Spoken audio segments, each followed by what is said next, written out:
ಇವತ್ತು ಏಕಾಏಕಿ ಸರ್ಕಾರದ ಅಧಿಕಾರಿಗಳು ಅಲ್ಲಿ ಸರ್ವೆ ಮಾಡಲಿಕ್ಕೆ ಬಂದಾಗ ಅಹಿತಕರ ಘಟನೆಗಳು ಏನು ನಡೆದಿರ್ತಕ್ಕಂಥದ್ದಕ್ಕೆ ಇವತ್ತು ಸರ್ಕಾರದ ಚಿತಾವಣೆಯೇ ಏನಿದೆ, ನಮ್ಮ ರೈತ ಬಂಧುಗಳಿಗೆ, ನನ್ನ ತಾಯಂದರಿಗೆ, ರೈತ ಜೀವನವನ್ನು ನಿರ್ವಹಿಸ್ತಕ್ಕಂಥ ತಾಯಂದರಿಗೆ ಮನವಿ ಮಾಡ್ತಕ್ಕಂಥದ್ದು, ಯಾವುದೇ ಕಾರಣಕ್ಕೂ ಯಾವುದೇ ಕೆಟ್ಟ ಘಟನೆಗಳಿಗೆ ಅವಕಾಶ ಕೊಡದೆ ಇವತ್ತು ಶಾಂತಿಯುತವಂತ ನಿಮ್ಮ ಹೋರಾಟ ಏನಿದೆ ಅದನ್ನು ಮುಂದುವರಿಸಿ ಕಾನೂನಿನ ವ್ಯಾಪ್ತಿಯಲ್ಲಿ ನಿಮ್ಮ ಪರವಾದ ನ್ಯಾಯವನ್ನು ತರ್ತಕ್ಕಂಥದ್ದಕ್ಕೆ ಹೋರಾಟ ಮಾಡಲಿಕ್ಕೆ ಈಗಾಗಲೇ ಹಲವಾರು ಜನ ತಯಾರಿರ್ತಕ್ಕಂಥದ್ದೇನಿದೆ.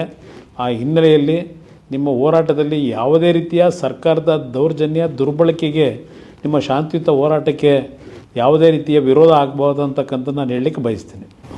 ನಾನು ಈ ಸಂದರ್ಭದಲ್ಲಿ ಪೊಲೀಸ್ ಇಲಾಖೆಯ ಅಧಿಕಾರಿಗಳಿಗೆ ಒಂದು ಎಚ್ಚರಿಕೆಯನ್ನು ಕೊಡ್ತಾ ಇದ್ದೇನೆ. ತಾವು ಶಾಂತಿಯುತವಾಗಿ ಹೋರಾಟ ಮಾಡ್ತಾ ಇರತಕ್ಕಂಥ ಒಂದು ರೈತರ ಹೋರಾಟಕ್ಕೆ ಇವತ್ತು ಸರ್ಕಾರ ಅವರ ವಿರುದ್ಧ ದೌರ್ಜನ್ಯವನ್ನು ಎಸಗತಕ್ಕಂಥದ್ದು, ತಮ್ಮಗಳನ್ನು ದುರುಪಯೋಗಪಡಿಸ್ಕೊಳ್ತಕ್ಕಂಥದ್ದೇನಿದೆ, ಇದಕ್ಕೆ ಯಾವುದೇ ಕಾರಣಕ್ಕೂ ತಾವು ಸರ್ಕಾರದ ಸೂಚನೆಗಳೇನಿದೆ ಹೆದರಿ ರೈತ ವಿರೋಧಿ ನೀತಿಗಳನ್ನು ಮಾಡಿದರೆ ಈ ಸರ್ಕಾರದ ಕೆಟ್ಟ ನಡವಳಿಕೆಯ ಪಾಲು ನಿಮಗೂ ಇವತ್ತು ಹಂಚ್ಕೊಳ್ತಕ್ಕಂಥ ದಿನಗಳು ಬರುತ್ತೆ. ಅದರಿಂದ ಎಚ್ಚರಿಕೆಯಿಂದ ಇರಿ ಅಂತಕ್ಕಂಥದ್ದನ್ನು ಪೊಲೀಸ್ ಇಲಾಖೆ ಅಧಿಕಾರಿಗಳಿಗೆ ಹೇಳಲಿಕ್ಕೆ ಬಯಸ್ತಾ ಇದ್ದೇನೆ.